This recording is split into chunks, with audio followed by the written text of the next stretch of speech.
இன்றைக்கி ப்ரௌனி தாங்க செய்ய போகிறோம். ஸோ ஃபஸ்ட்டு தாட்டி ப்ரௌனி செய்யும் போது எனக்கு ஓவன் கூட யூஸ் பண்ண தெரியாது. என்னடா நம்ம ப்ரௌனி செஞ்சு ஓவனுக்குள்ளே வச்சு தீஞ்ச ஸ்மெல் அடிச்சதுன்னா ஃபயர் அலாரம் அடிச்சிருமேன்னு ரொம்ப பயந்து போய் பண்ணிகிட்டு இருந்தேன்.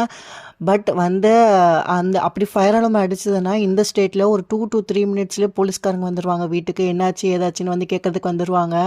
பட் இப்போல்லாம் அப்படிலாம் இல்லைங்க. நினச்சா ப்ரௌனி தான்.